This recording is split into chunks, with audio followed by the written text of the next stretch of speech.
You're listening to Black Queens Uncut. Grab your wine, your vape, or whatever you need to relax so we can get into this queen chat. I'm Monique Lovelace. Queens, introduce yourselves. Hey guys, what's up? It's Kiki Boom Boom.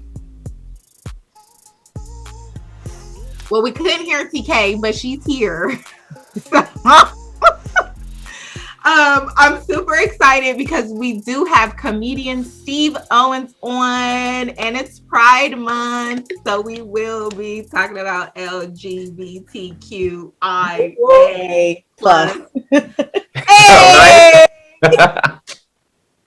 I got it right. I got it all right. Which I think is super dope that you came on, that you're a comedian, and because this the world of comedians and this subject is we on shaky ground these days. Yes, definitely shaky ground. Is TK back? I'm here. Oh, hey TK. Hey. Okay, so we're going to start it off a little light, but we're going to get into it today, okay? Okay. I'm excited about getting into these questions because this is, some of these questions that are on here also came from Clubhouse, and I don't know if everybody's been on Clubhouse. I haven't been on Clubhouse in a long time, but when I was really on Clubhouse and really into it, I felt like some of these subjects were really good to talk about. But to start off with, now, I feel like where did I go? I lost my place. Okay. June is Pride Month. We're having the Pride Parade. Technically, when this airs, it will be the weekend of Pride Parade here in Los Angeles. So the 11th through the 13th is the parade. Are y'all going to the parade this year? No. I won't be in well, Pride is everywhere. I won't be in LA by the time LA Pride is happening. But I used to go to Pride a lot. And then as I got older, I just stopped going to a lot of things, not just Pride, Carnival, anything to do with big crowds.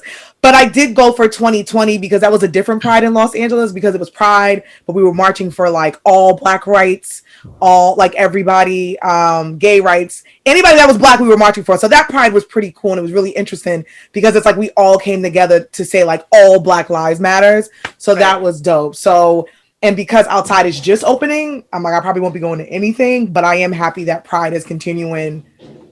And I hope you're back. And I am back, baby. That don't mean nothing. I can't trust nobody in these streets. And there's people who aren't vaxxed. That part. Yeah, but I'm not back. I will say last year I wasn't vaxxed and I went to Pride with my mask on. And it was just a dope vibe because I felt like before Pride, that's when we were all doing the Black Lives Matters march. So when we went to Pride, it was just a different feeling. Like it was a good feeling because it was Pride, but we were all there like linking up with each other, being like, all Black lives matter. Like, don't forget the LGBTQIA plus community too. So that's why like last year, it was my first time returning back to Pride in like 10 years. Right. Steve, what about you? I have not been to Pride since Chicago, like 2011. So it's been a long time since I went to Pride. Because I'm not a parade kind of, like, parades kind of freak me out, even before COVID. Like, getting stepped on, people drunk, falling all on you, that's not really my thing. But I go to the parties, but not the parade. Got it. Period. Yes. TK, what you gonna say? I wasn't even looking. No, you good. I'm behind because you said like 5 other letters, and I'm sure I'm not the only person who's behind. So like, can we? Oh, we're gonna get into that. Yes. Okay. Because you said some letters. I'm like, oh, there's more letters. Like Yes. I hate to say this, but since Steve is a comedian, Dave Chappelle calls it the alphabet people. Listen, that's one of the greatest comedic bits ever. First of all, I gotta say. It was amazing. When he said that, he said the alphabet people. I was like, oh, yes. But sometimes the community gets, but we are going to go over that and all the plus, the added letters. But now they just added a plus to the end so that we're good to go. Because it's going to be all 26 letters soon enough, believe me. Yeah. Period. It is. It definitely is. But I go to the Pride Parade. Well, I lied. I'm like you, Steve. I don't really go to the parade, but I do go to the actual kind of like the afterwards events. I just feel like, and I promise I'm probably prejudiced, but I'm not racist. I think the parade is very white for me. And duh. No. I was like, where's she going with this? I'm like, wait. Well, there is the queer community will let you know there is the white community and then there's everybody else. So yes, that's a thing where two different worlds. Two different worlds. Yeah. So I normally don't go to the parade, but I will go to like events that I know of or are invited to, because usually that whole weekend there's always a lot of things going on, because our parade is in WeHo, which is usually, which is the gay area in LA. So the bars and stuff like that are usually popping, and certain places also have other things going on. So I do then. But yeah, so getting into the actual questions, Steve, this would be good for you. Can you tell TK what, in our audience, what all the letters are? So what's going to be really funny about this is I'm not so sure I know what all the letters are. I got y'all. Okay, you got. I got y'all. Okay, I know. I have it here. So so it's LGBTQIA plus. So L is lesbian, gay, bisexual, transgender, queer, and or questioning, intersex, and asexual and or ally. And then plus, because we have, hold on, TK, plus, and then we have non-binary folks. So like I think they put the plus because there's so many different people now. So I'll do it again for TK in the audience. You have intersex. What is that? Let me click it so I can get because I want to make sure I get the right one. Right, so, okay, yeah. I have the definition here. Intersex is, this term refers to people who naturally have biological traits which do not match what is typically identified as male or female. There are so many different intersex variations. Some intersex people have XXY chromosomes. Some have ambiguous genitalia or internal sex organs. So this was, I think, back in the day, I think people used to use like the horrible terms and the derogatory terms of like, I don't even know if I can say that. Hermaphrodite. I was like, I don't know if I can say it, but yes. So that was the word that people used to use back in the day, but it's intersex. Okay, so they changed hermaphrodite to intersex. Well, I think and then there's asexual and or ally. Look this up real quick. Isn't there like 27% of people are hermaphrodite? That's like a large number. Intersex. I'm sorry. Intersex. Sorry, guys. I always apologize. So wait, the questioning and the last one. What was the last one? So Q is for queer and or questioning, and then the A's are asexual and ally. So an ally is someone you may not be part of the queer community, but you're an ally. So wouldn't that include like the rest of the population that is not douchebags? Like, well, no, because everyone, I'm about to say, because everyone's not an ally. So the people who are like, I stand with you, I'm here with you, you're an ally. Right. Because every straight person is not an ally. Wow. So okay. And then the plus is because you have pansexual, non-binary, demisexual. Are you laughing at me, Steve? Like at my confusion, or? No, I'm laughing at the whole thing because I know a lot of queer people who are equally as confused as you are right now. Okay. I'm like, well, Steve, I was going to ask you, do you want to speak on that? Because I think people think when you have the LGBTQ plus AI community, I think people think it's one umbrella. Everybody thinks the same. Everybody knows. But like you, I also have a lot of queer friends who are like, I had no idea. I have queer family members who are like, I don't know a lot of the letters. I don't know a lot of the plus. So can you speak to that a little bit? So, the LGBTQIA plus community is not a monolith. So we don't all think along the same lines. For me personally, I think everybody should just be able to do whatever they please, however, and period, point blank. It is confusing for me sometimes because I think part of what we stand for in the community is not being confined to any boxes.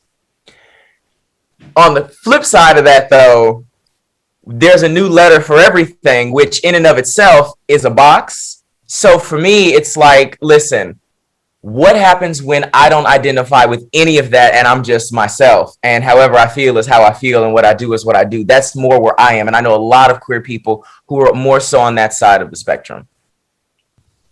I like how you I broke that definitely down. agree. Yeah. Because you'd get a headache. I mean, you'd get a headache trying to keep track and make sure you got all of the verbiage. Nobody's gonna get that right 100% of the time. Look, she just did it a minute ago. You see, like nobody's ever gonna get it 100% right. Like I think Dave Chappelle said recently, nobody will ever be woke enough, and it's true. Yeah. Because I feel like Willow Smith, she did an article, I don't know if this was for Vogue or somebody, and where she came out where she's pansexual, but she's just kind of her and oh my god, I forgot the son's name. You know what I'm talking about. Jade. They're both kind of, just living their life. Mm-hmm. Not necessarily with all the, all the definitions, I guess. Mm-hmm. So I feel like when you add all that, then it's just kind of like, I agree with you, Steve, like you're putting it in the box and it's like, okay, well, what box do you like? Because then as somebody who's trying to understand, it's like, okay, well, what box do you like? Tell me about this box. And now I don't know. Tell me about the box you don't want to be put in. Right. It's like, what is intersect? It's just like, I don't know. I was like, but you know what though? I do think, like, I get what you guys are saying. I do think it could be a box, but I do think before all the terms were created, I think there were people who were like, damn, I feel this way, but I don't even know how to define it. And then you have people questioning them and they're like, but you're just gay. And they're like, no, I'm not. So I do understand, because I'm on the website and there's things that I've never heard about, like demisexual. And then they give you the breakdown and I have the breakdown. What's demisexual? Demisexual is often referred to as demi. This is a term used to describe someone who can only experience sexual attraction after an emotional bond has been formed. It's like me. This bond does not have to be romantic in nature. So I do think like that's more like TK. Demi Lovato just came out that she's demisexual. And she also came out as non-binary.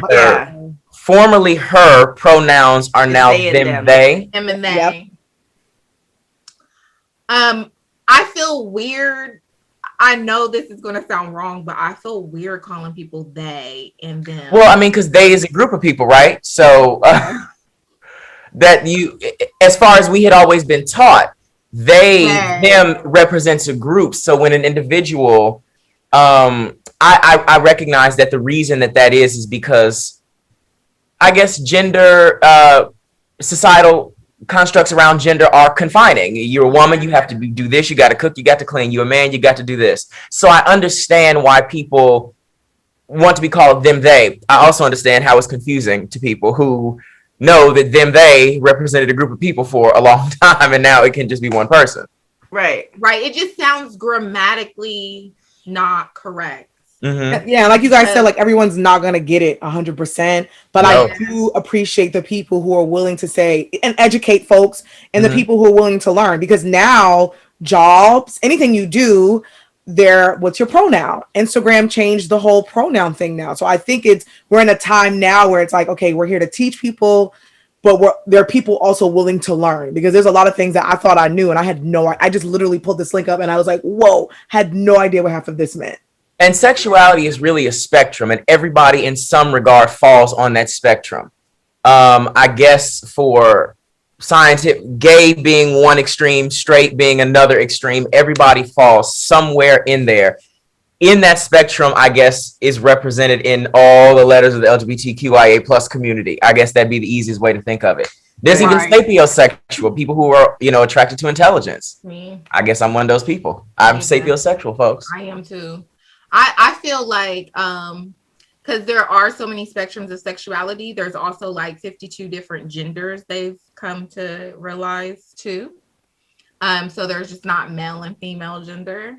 It does get a little, I have to say, and I have to be honest, because we are uncut, it gets confusing. It definitely gets confusing. But I do, and this is why I say this, I always just ask people because I want to be correct with what you feel comfortable with, not what I just know. So I'll ask people, like, I'll be like, okay, because I never really understood in the beginning. Now I do more, and goes into the next question. I never understood the difference between queer and bisexual. I was like, well, what's the difference?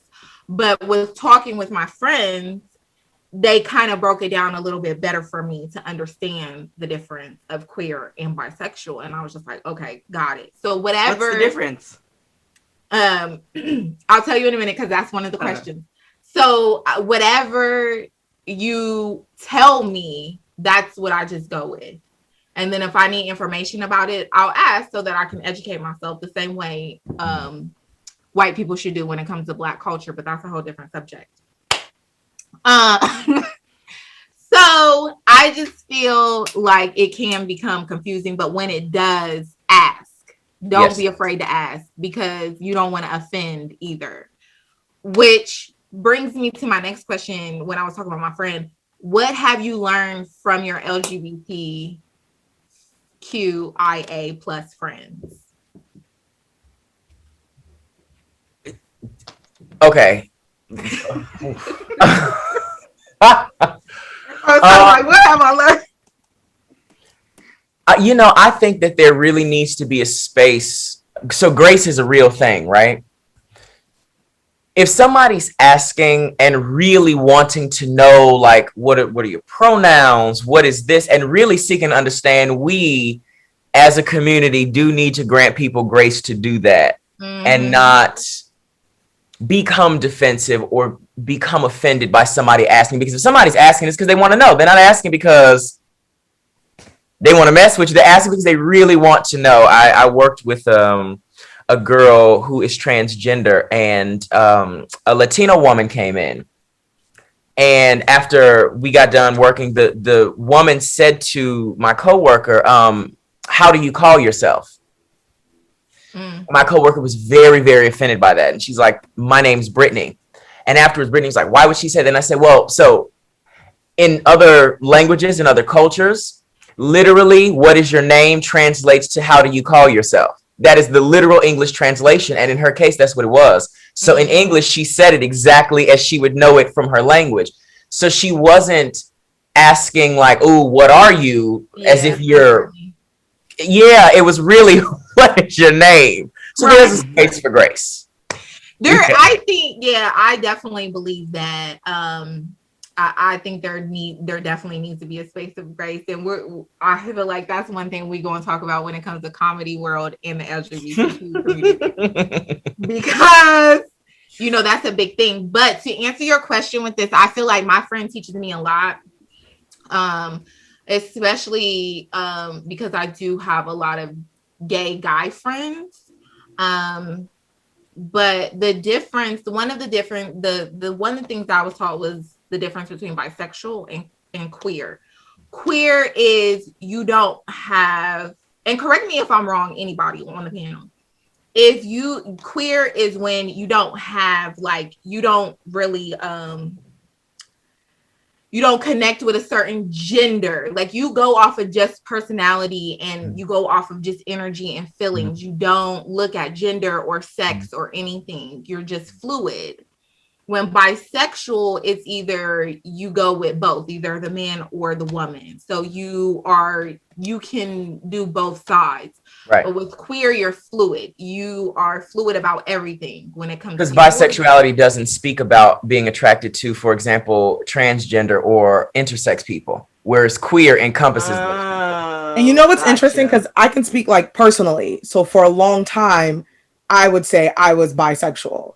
Right. I would be like, oh, I'm bisexual. But then as I got older, I felt like I didn't want to be that straight girl who like came into a culture and tried to be like, I'm bisexual, but didn't really like date women. But I knew from a young kid, I knew that I was attracted to women. So I would talk to a lot of my gay friends and people from the queer community. And I'd be like, yo, I know I like men, but I also know that I find myself attracted to women. I don't really date women. So then I stopped calling myself bisexual, not because I was ashamed of anything. I would just be like, I'm queer, because I felt like I would say I'm a queer straight woman, or if you call me bisexual, I wouldn't mind. It's just that I know majority of the time I date men, and I don't want to take up bisexual, like, their space, because it's hard for bisexual people. So I didn't want to be that girl that's like, here I am. You know what I'm saying? Like, I didn't want to take up their space because they go through a lot of shit they get a lot of shit from people. So I didn't want to be that person. So I'm at the stage in my 30s where I'm like, sure, I'm bisexual, but I do say queer. It's just easier for me. I'm like, I'm a queer straight woman. I'm bisexual,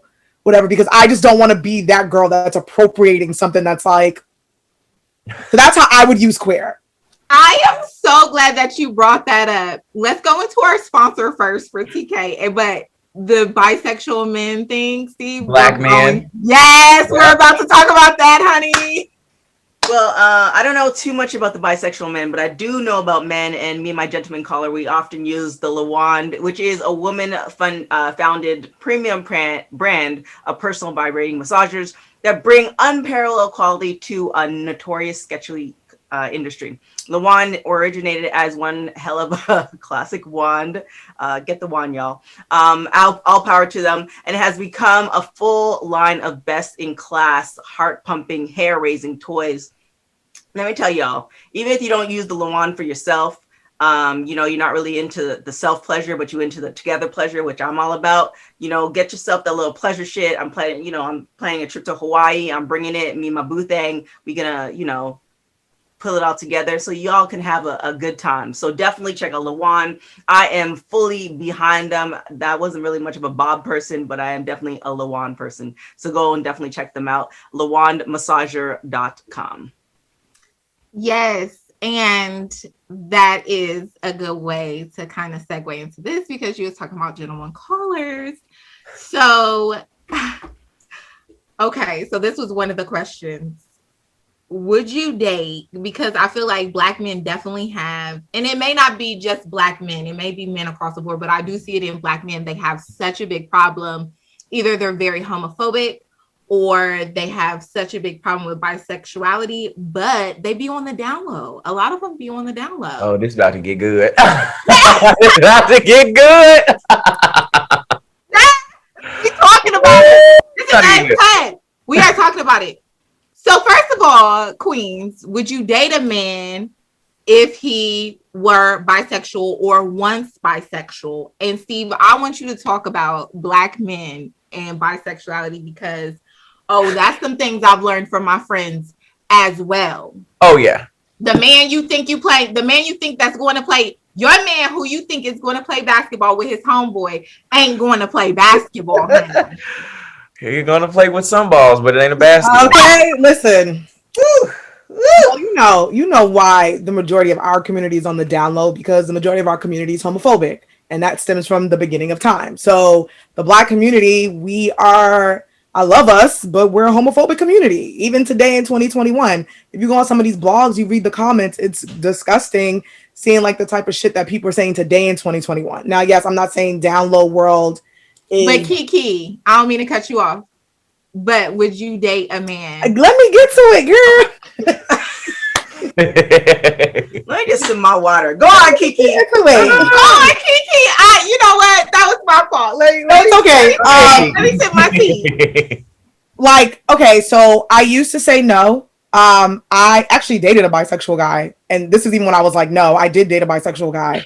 And the reason I used to say no is because I used to be like, damn, I don't want to compete with, and I hate this because I, as a bisexual woman, I used to hate doing this. And this is where I used to have to try to check myself. I used to do this ignorant shit where I would be like, damn, I don't want to compete with another man. But what I was doing was saying like, that man can't be sexually attracted to me as well. And then I was doing this thing where I was like, well, men cheat. Every man cheats. Women, men, everybody, they sleep with whoever. But I felt like it wasn't fair for me to say that because as a bisexual woman, like I would date guys and I never used to tell guys I was bisexual because they would do the same shit. I used to be like, no, but I like you and we're vibing.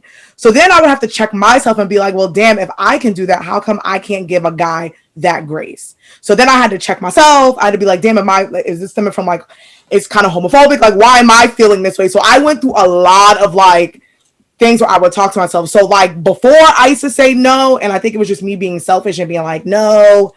But now I'm like, I'm open to it because I definitely dated a bisexual guy. And I just feel like sexuality is so fluid. And I'd rather date someone who's open about any and everything than dating someone who is on the down low, who feel like they have to lie. Because I too have a lot of gay guy friends who used to put me on the game and be like, yo, X, Y, and Z. I date a lot of dudes over here. I date a lot of dudes over here. So I'd rather date someone who is like open about it and being like, this is what it is. I haven't come across a lot of bisexual guys, but I wouldn't mind. Not that that's Nikita today.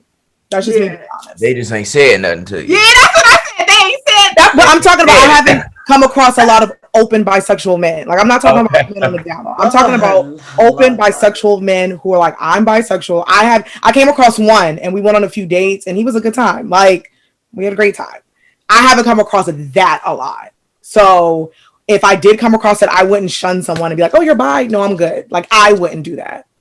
But I did have to, it took me a while to get there because I was just like, no.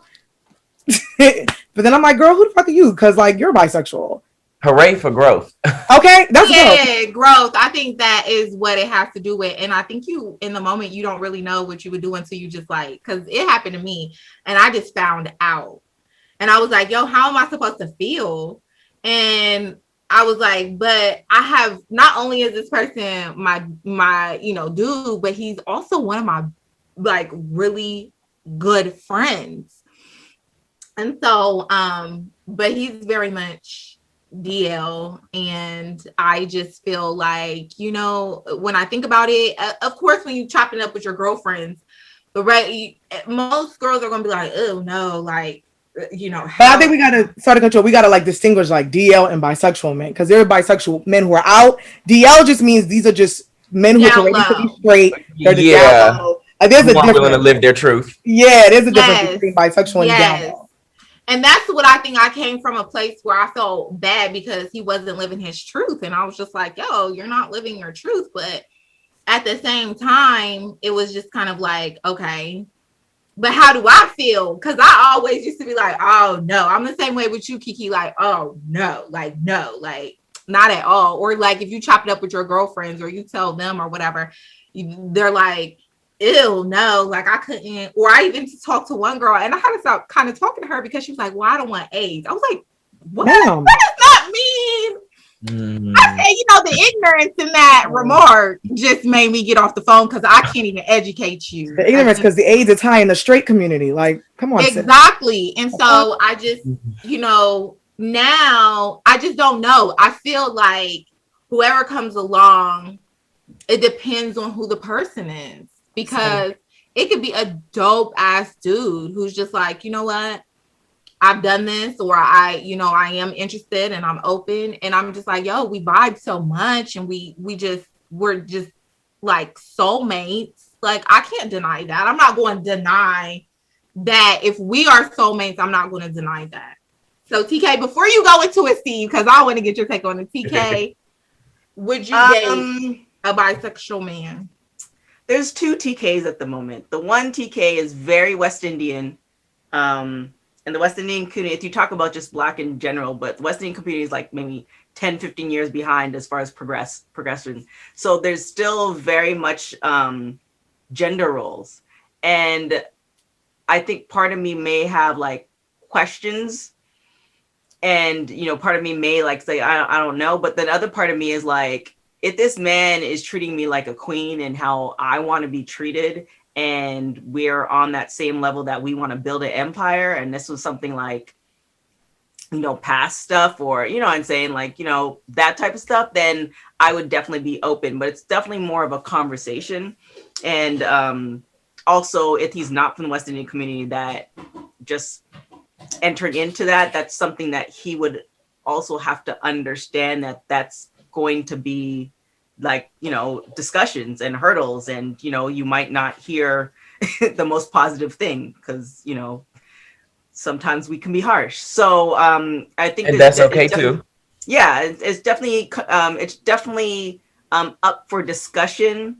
But yeah, it really just depends. But if you try to treat me just like anyhow, and then saying I need to accept it, and then you can go and do X, Y, and Z, then yeah, nah, we ain't doing that.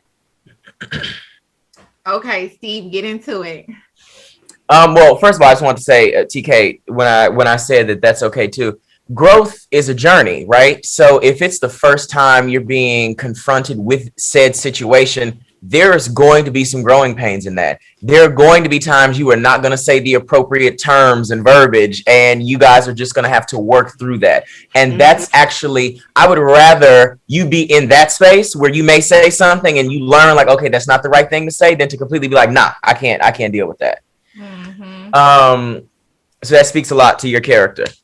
But homosexuality in the Black community, homophobia really in the Black community, it actually stems from slavery. The act of buck breaking. As Black people, and I will say, a Black women for sure, because it's really Black women who are the ones confronted with this down low man, bisexual man, pansexual man. We haven't really differentiated buck breaking from a consensual monogamous relationship, because those are not the same thing. One is rape and the other one is two people coming together and having a real relationship. And because of that, we have this idea that if a man sleeps with another man or is attracted to another man, that he's actually less of a man. And because of these gender roles that we have, we expect men, Black men, to be a certain way. You got to be strong, you got to be this, you got to be that. And so the idea for a lot of women of their man being with another man, even if it was a one-time thing in college to see if he liked it, would be too much. Even though lots of women experiment and lots of women dip their toe in a lady pond. A lot, Okay. Men do it too. Men do it too. Men do it too. We're just not able to talk about it. Men need to talk about it. I think men are not given the same grace that women are, and I don't think that's fair. Like, I think women can be like, yeah, girl, in college, I went down on my girlfriend. A guy says that, and Insecure had a great episode about that, where he's like, yeah, I went down on my homie, and it's like, oh my God. Oh my God. And I think in our community, like, and men in general, but mostly our community, like, men are not given that grace to be like, yeah, I experimented. So did you. Why can't we experiment and be a dope couple together? So that's kind of like what I had to go through, would be like, shit. If Black women too, sorry to cut you off, like we've just gotten to that point where like Black women can say that, because I mean, I remember I had I was getting like fitted for this pageant thing or something, and the guy was like gay, and this is in Canada, and it was just kind of like it wasn't as like, you know, you see shows and you're seeing so much different representation. But I think Black women, we've just kind of within maybe like the last 10 years where it's okay, you can say it in a conversation and not people are gonna be like, oh well, you do it. And I think it's gonna come to that point with Black women, Black men, especially with the younger generation. I just feel like we're just in this place now where we're just trying to find our voice, and it's supposed to be acceptable. But you know what you're saying now today, Kiki, if you said that 20 years ago, like people would be like, they might have looked at you a little funny. They might have looked at you a little funny. I remember when I went on a date with this one guy who was bisexual, and I told my friends and they were like, wait, what? I even told my gay friends and they were like, so I got the look where I was like, well, he's cool. Like, his sexuality didn't come up. Like, the way it came up was because I met him at a pride party. But here's the thing, and that's the crazy thing. I go to like the Abbey, which are gay bars in LA. I go to the Abbey and stuff all the time, and I get hit on all the time. Well, here's the thing, on women all the time, folks. Yeah, it was in New York City, right? And we were coming out. It was like 4 or 5 o'clock in the morning. I didn't particularly see him inside of the party. They were just like a let out. So at first, I didn't know who he was or what his sexuality was. I didn't even ask. But he was dead honest. He was like, yo, I would love to get your number, take you on a date. But he's like, I don't know if you know. Like, I was just like, at this party, I'm bi. And I was like, oh, that's lit. Like, 10, 15 years for a Black man to say that shit to me. I was like, oh, okay, cool. Right. Yeah. 20 years ago, nobody would have said that. 30 years ago, baby. He would not have said that. No, not at all. And like, I flirt with women. I flirt with men. I hit on women. I hit on men. I gets it in. I do what I want to do when I want to do it, how I feel like doing it. Right. I've been with lots of down low men. I guess we're going to use that because we haven't figured out a new terminology for that. But right. I've been with so many men who, if you saw them on the street, you would not guess. And if I told you that was the case, you would not believe me. We are working maybe towards a place where Black men can be expressive with their sexuality, but we are not there yet today. I agree. We ain't there. I definitely agree with that. I don't feel like it is more acceptable with women on women, but it's not as acceptable, widely acceptable with Black men. Well, because if you grew up in the hood, you know, there's always the stud, right? Who hang out with all the dudes in the neighborhood. There's always that one, but you don't see gay Black men hanging out with the dudes in the neighborhood. So that lets you know the level of acceptability there. Yeah.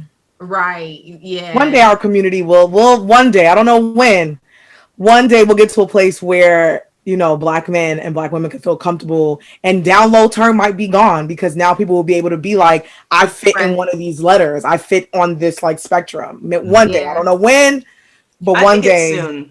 More of the more of the alphabet. The younger generation. More of the alphabet. Because you read these comments, I'm like, damn, 2021 people like our age and younger people. To me, like I get it. This is 2021. I think people think the younger generation, yay, but they're just as ignorant as Papa and Mama, Grandpa and Grandma. Like I've seen some really ignorant shit come out of young people's mouths, and it's just the shit that they were taught. And I read the comments and I'm just blown away where I'm like, damn, people talk like this at that age? And they're young, young. Yeah, but you're like Lil Nas X, you have Jaden Smith, you have, like, again, 10, 15 years ago, you think Lil Nas X 10, 15 years ago would have been able to do what he's doing now? Like, it's just, no. I feel like, and Jaden Smith, like, just how he's just doing you can do what you want to do now, but I'm talking about the people in the comments, the people watching you, like the audience reaction is still the same that it was 40 years ago. Like, people say some crazy shit. Lil Nas X, I feel like he don't know what peace is because his comments are flooded with ignorant ass people. And a lot of our blog sites, a lot of our Black blog sites will purposely like Zaya Wade, like she's a young lady, and I feel like they purposely will add her photo to a blog site and the comments are just ignorant. So yes, I do think today you can be more free. It's just that I feel like in our community, we're just not as accepting even today in 2021. I think that the Zaya Wade situation, that was really interesting because of who her father is and that her father fits the stereotypical image of an alpha male, that her father would be willing to dye his hair so that his daughter would feel comfortable doing that. That took a lot of people back. Like, this guy dyed his hair pink, so that his daughter would feel accepted, folks. That is exactly what he did, and that's exactly why he did it.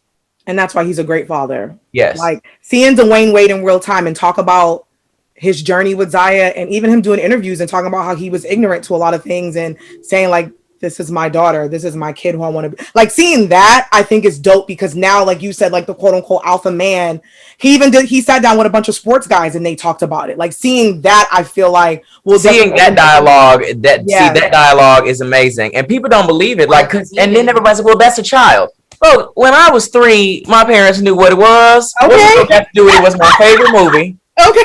What was your favorite movie? I knew every song. What's Love Got to Do with It? Yeah.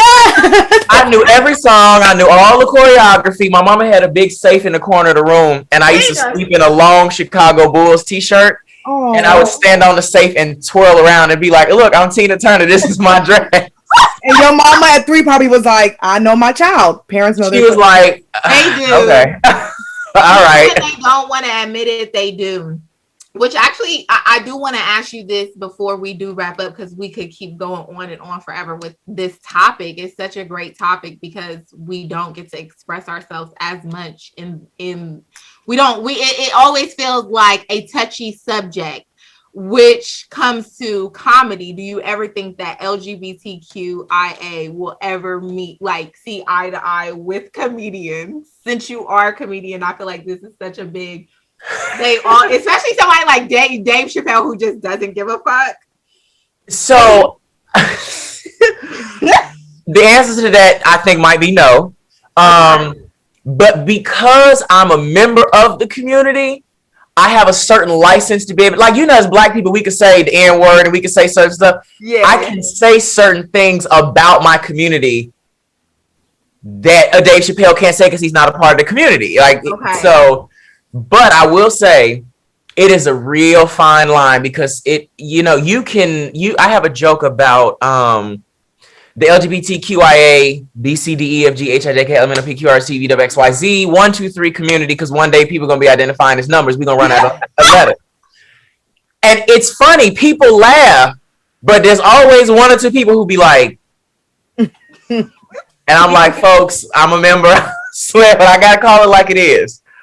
And I think that nobody is immune to comedy. Nobody's immune to a joke. Black, white, gay, Jew, it doesn't matter. Nobody's safe. No, nobody's safe. Nobody's safe. I do think, like, I know, like, for like Black folks, white folks, like gay folks, like, we've always been in jokes, but I do think because, like, I'm not trans, so I can't speak for their community. I think it's more like new, where like we've always been like thrown into people's jokes for years and years and years, and even the gay community, where like now even the gay community I feel like can laugh. Whereas like the trans community, even like the plus community may be like, wait, who? Because I feel like it's a little newer. It's new. Mhm. They're a few years into this. Yeah, where like us, we get bang. dragged. We've been dragged for 30 years in jokes. You know what I'm saying? Even when I listen to Richard Pryor, where I do feel like it is that line where they're like, what the fuck? Like, but you know. Yo, I think it's so hilarious. I think, you know, sometimes I'll be like, damn, that is so wrong. But like, it's funny. How can you not with something that's just funny? I feel like even if there's a black joke and it's just and funny, true, it's just funny. We can't get offended if it's just funny. But I think it's also cool to see someone like Steve, part of the community, and being a comedian and speaking to those experiences. Because just like you said, like there's something that a black comedian can say and we will die laughing on the floor, because as black folks, though we grew up differently, we all live those experiences. Right. Then somebody white making a black joke where you might laugh because they probably like had a black friend or whatever, but there might be slight discomfort. Like, yeah. Well, you might be like, okay. The fuck? Like Dave Chappelle could be like, yo, Paul Mooney, one of the greatest who just died, has a joke. He had a joke about the Popeye's chicken sandwich. But I was like, oh my God, that's so true. But if a white comedian did, I would have been like, the fuck? So I think it's important to have people a part of the community. And I love seeing now more comedians who are part of that community coming out and being able to be on stage, because I think that's pretty dope. Which is also pretty new, because 20 years ago, there were no gay comics. Okay. Well, I mean, there was Ellen. There were gay comics. We just didn't know about it.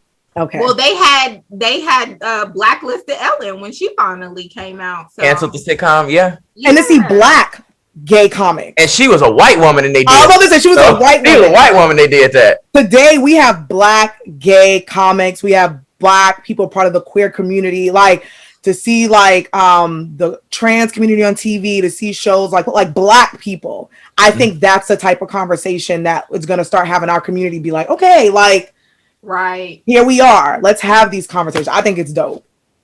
The great thing too is if you don't like it, you can go somewhere else. That part. I mean, if they're not funny. Yeah, like I mean, I love I watch stand up all the time. I watch stand like when I was like stand up specials to me are almost like music albums. I watch them 3-4 times. And you know, it's very rare. Like now I've been dabbling in the white comedians too. But you know, the ones who are not, if they're too like dry for me, and I'm super dry. So if they dry for me, I'm like, I'm not sitting through this, and I don't have to. And that's and like if you didn't like Dave Chappelle, you don't have to sit through it. Mm-hmm. Right. Like that's the beautiful thing about where we are in society now, that there's so many different avenues. We have the Primes, we have the Amazons, we have the Hulus, we have the Netflix, we have the YouTube. If there's up and coming comedians, there's just so many avenues that if this particular comedian doesn't make you laugh, you can go somewhere else without having to cancel them. Exactly. That part. Yes. Now we think because we don't like somebody, we got to cancel them. No, just turn the channel. That part. You can say like why you didn't like it or why you offended, but you don't have to cancel someone, because like you said, growth is something where, you know, everyone has a chance to grow, and I feel like we need to give people that grace. But that's very true. But I have to be a hypocrite and say I definitely canceled Kanye. So. Oh well, that's different. I didn't. You could argue that one. You could argue. Like I didn't cancel Kanye. I just don't fuck with him. Like I don't listen to his music no more. I don't. And I used to be a huge Kanye fan, so I don't want to say cancel. I just don't subscribe to Kanye West. That's and like I'm my new thing. Chicago, so you know Kanye. That's my. Yeah, I just don't subscribe to. One of the best concerts I've ever been to in my life was the Glow in the Dark tour. Was Kanye West. I just don't subscribe to him anymore. And being someone who had to do the Kardashian show and panel, it was tough for me when I had to report on it, because I would have to turn TV Kiki on, and then when that went off, I would be like, "Whoo!" I didn't cancel Kanye. I also totally believe that he used the white man the way that the white man used us. Yeah. I feel like he got used by them, but that's a whole different subject. Yeah, that's another. Hours. I'll come back next month. We can talk about that. Right, exactly. Kanye episode. So I do want to wrap up this episode. We could keep talking about this all day long. Thank you so much, Steve, for coming on. Because thank y'all for having me. Yes, I feel like this is a conversation that's exciting because it's still new to all of us. We're Mhm. still like, even TK, you know, we still all had questions. Like, what is And I'm still learning. I'm about to read this website. Yes. What website is that? Because I want to read it too. It's called, I'm gonna tell you right now what it's called. It is called outrightinternational.org. Okay, I read it. If you Google LGBTQIA, it's literally the first link, but it's outrightinternational.org and it has all the acronyms explained. I'm literally going to read all this. Yeah, I need to read up on that too. I'll type it in the chat. More questions, but we are so excited that you came on, Steve, to have this conversation with us and break some stuff down for people. So tell everybody where they can find you at and what you have going on that's upcoming. So people in LA could go. So you guys can find me on Instagram at I am Steve Owens. My next comedy show is on June 21st. It's going to be at Echoes on Pico. So I want all y'all to be in the audience. And I'm working on a series right now called Burning Sage. And the title character is a pansexual Black man who I play. So it's definitely groundbreaking in its own way. And I'm very excited about that. Yeah, that's super dope. That's exciting. And I will definitely be there. Kiki is in New York and TK, who knows what I'll let it go. I'll be back after the summer. So I'm going to check out your shows when I get back to LA. Okay. No, send me the info. I'm really going to come because I told you I was going to come to a show. Yeah, I'm going to send it to you. Yeah, send it to me. Info. I can't guarantee, but send me the info and I will try. Okay. I'll be back in LA in August, so I would definitely love to come to one of your shows. You're going to be there in spirit next month. Yeah. Right, in spirit. Queens, let them know where they can find you. Ladies, gentlemen, the gays, the theys, the she's, hers, them, they, y'all can sign into my DMs because I love them all at Kiki Boom Boom. TK? I like Steve's. I don't know, your face was just everything. You can follow me on everything at TK Trinidad, royalty collection for Center Inn, Cocoa Butters body washes, body scrubs, candles. We have massage, roll-ons too for y'all to carry in your purses. You can go to centerin.co. And you can follow me on IG. What did you say, Steve? I said, you better go ahead. Right. Hustle, man. And you can follow me on IG at It's Money Gloveless. Also, make sure you follow us on all social media platforms at Queens Uncut. You can also find us on YouTube at Black Queens Uncut and check out the website at www.blackqueensuncut.com. Steve will be guest on there, so you can go and hit up this as well. So make sure you go to the website to make and turn on your notifications because we drop a new episode every Wednesday. And catch up with our last episodes from season 1, 2, and starting season 3 from last month. So we are everywhere. You can find us, Black Queens Uncut. We love you, Queendom family. Thank you for joining us. Thank you for joining us, Steve. We love you. Ciao. Thank y'all for having me.